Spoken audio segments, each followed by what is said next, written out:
Po śmierci Cezara konsul Marek Antoniusz wygłasza płomienną mowę. Lud Rzymu obraca się przeciwko zabójcom Markowi Brutusowi i Gajuszowi Crassusowi. Marek Antoniusz dla uniknięcia dalszego rozlewu krwi zawarł kompromis. Wszystkie zarządzenia Cezara uznano za obowiązujące, a jego mordercy nie mieli być ścigani, choć z obawy przed tłumem sami szybko opuścili Rzym. Wyzwanie Antoniuszowi rzucił 19-letni Oktawian, syn siostrzenicy Cezara, wyznaczony testamentem dyktatora na głównego spadkobiercę i przybranego syna.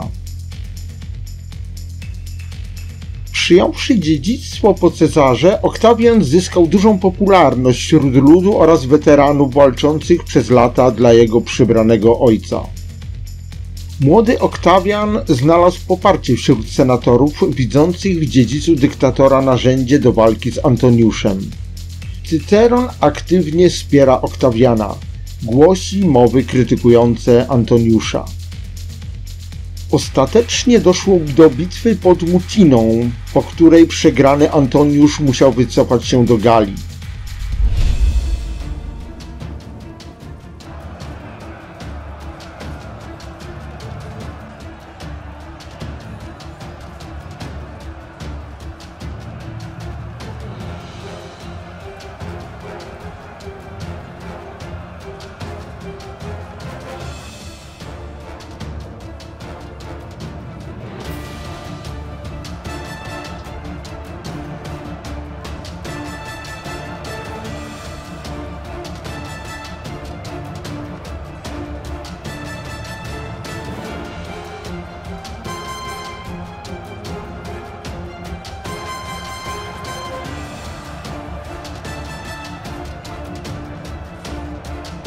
Na polu bitwy polegli również dwaj konsulowie dowodzący siłami senatu.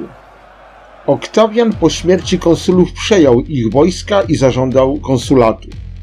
Gdy senat odmówił, ruszył z armią na Rzym, przez co zapewnił sobie konsulat na rok czasu.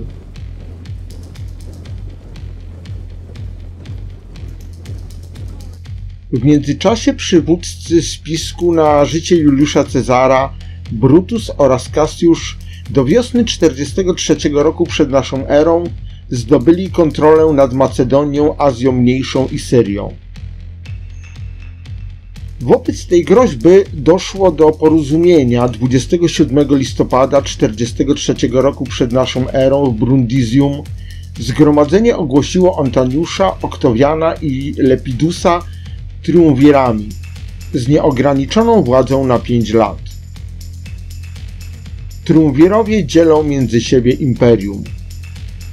Oktawian zatrzymuje prowincje zachodnie z Rzymem, Antoniusz prowincje wschodnie z Egiptem, Lepidus pozostałą część Afryki.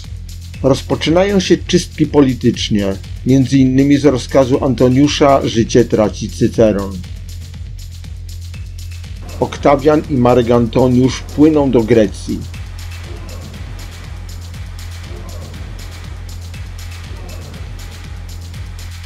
Pod Filipi wrogie armie rozbijają obozy.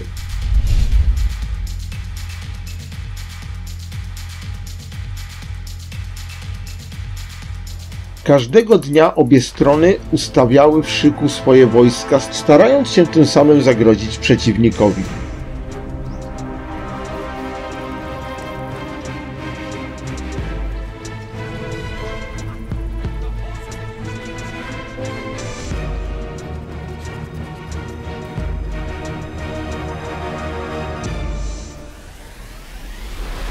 Podczas tych działań żołnierze Antoniusza potajemnie budowali trakt wśród wysokich trzcin prowadzący przez bagna do umocnień zabójców Cezara. Gdy dojście do obozu przeciwnika było gotowe, Antoniusz w celu przejęcia kilku strategicznych punktów wysłał jednostkę wojskową, tym samym zaskakując całkowicie siły Cassiusza.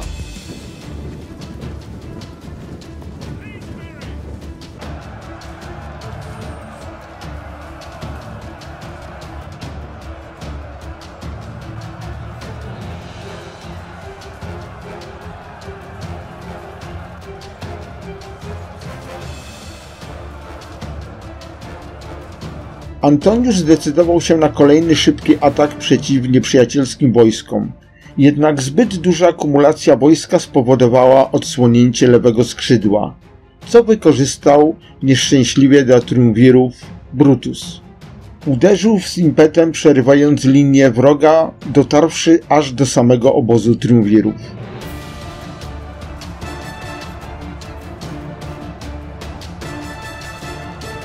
Podobny efekt uzyskał również Antoniusz i jego siły również dotarły do obozu Cassiusza.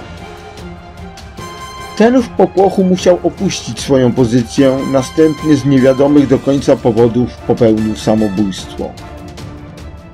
Po pierwszym dniu bitwy zdobycze oraz straty po obu stronach były zbliżone, jednak to Brutus i jego żołnierze utracili drugiego dowódcę. Do drugiej batalii doszło 23 października. Brutus stanął na czele lewego skrzydła, prowadząc skuteczną szarżę. Jednak prawa flanka, całkowicie niechętna walce, uległa siłom wojsk Antoniusza. Jego legiony przedarły się i otoczyły Brutusa, niszcząc jego armię. Brutus cudem ocalał i uciekł z pola bitwy, a następnie, idąc w ślady swojego przyjaciela Cassiusza, popełnił samobójstwo.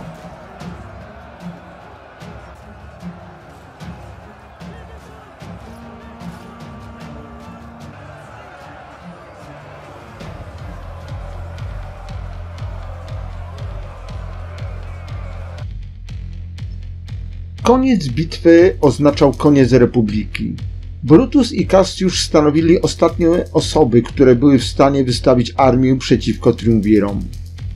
Dzięki wygranej mogli teraz podzielić imperium między siebie, a rolę senatu, nie posiadającego już żadnych liczących się sprzymierzeńców, powoli zepchnęli na drugi plan.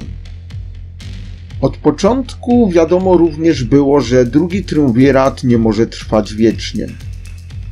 Pierwszy władzy został pozbawiony Lepidus, kiedy to w roku 36 przed naszą erą zagarnięto jego armię. Następnie w wojnie Antoniusza z Oktawianem na polu bitwy pozostał ten drugi, rozpoczynając tym samym nowy rozdział w historii Rzymu. Okres cesarstwa, którego początek datujemy na 27 rok przed naszą erą.